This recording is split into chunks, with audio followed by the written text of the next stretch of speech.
Welcome to your Daily Writing Habit, episode number 785. If you are writing a book or thinking about it, or maybe you've started writing a book but you need some help getting it done, you are in the right place. Good morning. Happy Writer Wednesday, everyone. I'm your host, Christine Whitmarsh. If you're looking for me online, look for Christine Inc., like that stuff we write with.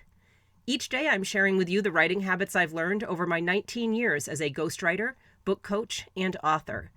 I have found that three things in particular have a huge impact on your success as an author, and they can even turn a quote-unquote non-author into a published one. Those three things are writing fundamentals, productivity, and mindset habits.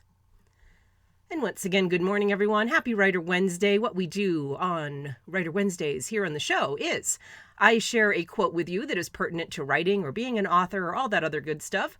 I then find a way or suggest a way to apply it to your writing in the most actionable way possible. Here is this week's Writer Wednesday quote.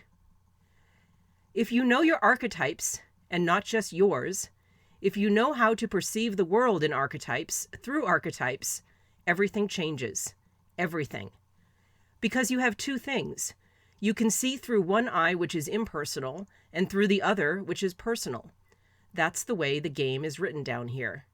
Carolyn Myss. And here are my thoughts on how to make that actionable for your writing.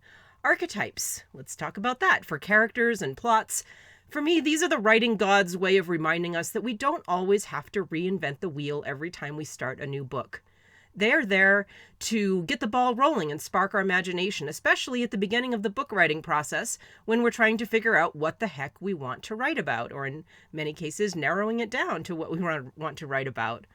So something I'm a fan of doing structurally is finding intersections of ideas and content to work from. For memoir writers, I encourage finding the intersection of story and message from your life. For other types of nonfiction books, there are likely similar intersections to be discovered to help fuel your book structure. So here's a hint. When in doubt, 3 is a handy number, I find. 3 core ideas, 3 parts of a process you want to walk your reader through. There is a reason that the 3-act structure of story has survived the test of time. Now, for all you fiction writers facing the blank white drawing board, here's an intersection to play with. First, pick a world where you want your story to take place. And keep in mind, you will be living in this world for a little while, so make sure to pick a world that you're interested in living in and spending some time in. Next, pick a topic, preferably a narrow one, something that is currently fascinating you. If you go too big on this, if you pick too big of a topic, you risk getting lost in rabbit holes and ending up with more potential book ideas than you know what to do with. Think specificity. Finally, once you have decided on a world and a single topic in mind, look to classic character archetypes for ideas of what types of people, what types of characters might be best to live in your world and bring your topic to life. And by the way, if you Google character archetypes, you will find a ton of them, so I won't bore you by listing the dozens and dozens of potential character archetypes now. So from there, it should be much easier to take your singular topic idea and branch it out into a complete story. So the moral of today's episode, once again, when blocked in your book brainstorming process, or maybe you have too many ideas, look to combining various elements of your idea using intersections as a way of organizing and then elaborating on your thoughts. So again, for fiction writers, that would mean pick a world, pick a singular topic, pick some character archetypes to play with.